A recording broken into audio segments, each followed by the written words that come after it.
उधर दुनिया भर में क्लस्टर हथियारों पर प्रतिबंध की मांग करने वाली एक अंतर्राष्ट्रीय संस्था ने दावा किया कि यूक्रेन में क्लस्टर बम ने सीरिया से भी ज्यादा तबाही मचाई।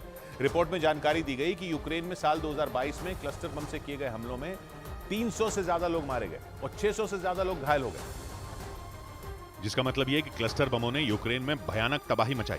क्लस्टर हथियारों पर बैन की मांग करने वाली संस्था क्लस्टर म्यूनिशंस कोalition कैंपेन ग्रुप ने दावा किया कि क्लस्टर बम से किए गए हमलों में यूक्रेन सबसे ज्यादा मौत के मामले में सीरिया से आगे निकल गया।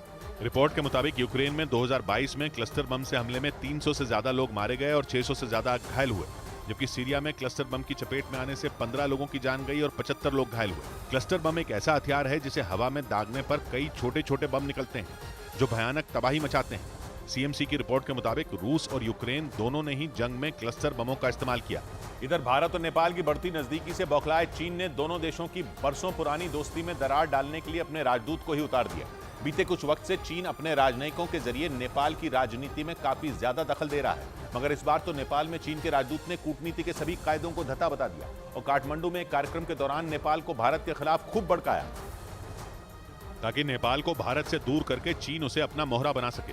भारत और नेपाल के रिश्ते काफी गहरे हैं और हाल ही में दोनों देशों के बीच एक बिजली डील हुई है। इसी बात से चीन ऐसा चिढ़ा कि नेपाल में उसके राजदूत ने कार्यक्रम में खुलेआम भारत के खिलाफ नेपाल के कान भरे। उन्होंने बयान दिया कि पिछले साल नेपाल ने भारत को जितनी बिजली एक्सपोर्ट की उससे ज्यादा तो इंपोर्ट कर ली, इसलिए भारत के साथ व्यापार नेपाल के लिए फायदे का सौदा नहीं।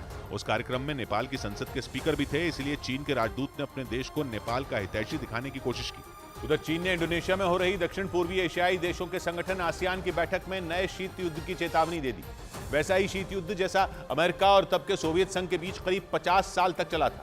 उस युद्ध में गोला बारूद तो इस्तेमाल नहीं हुआ था, मगर दोनों देश एक दूसरे के खून के प्यासे बने हुए थे। चीन ने वैसे ही शीत युद्ध की धमकी दी और दावा किया कि अगर दक्षिण चीन सागर से अमेरिका पीछे नहीं हटा तो दुनिया दो धड़ों में बढ़ जाएगी और उसके लिए सिर्फ और सिर्फ अमेरिका जिम्मेदार होगा।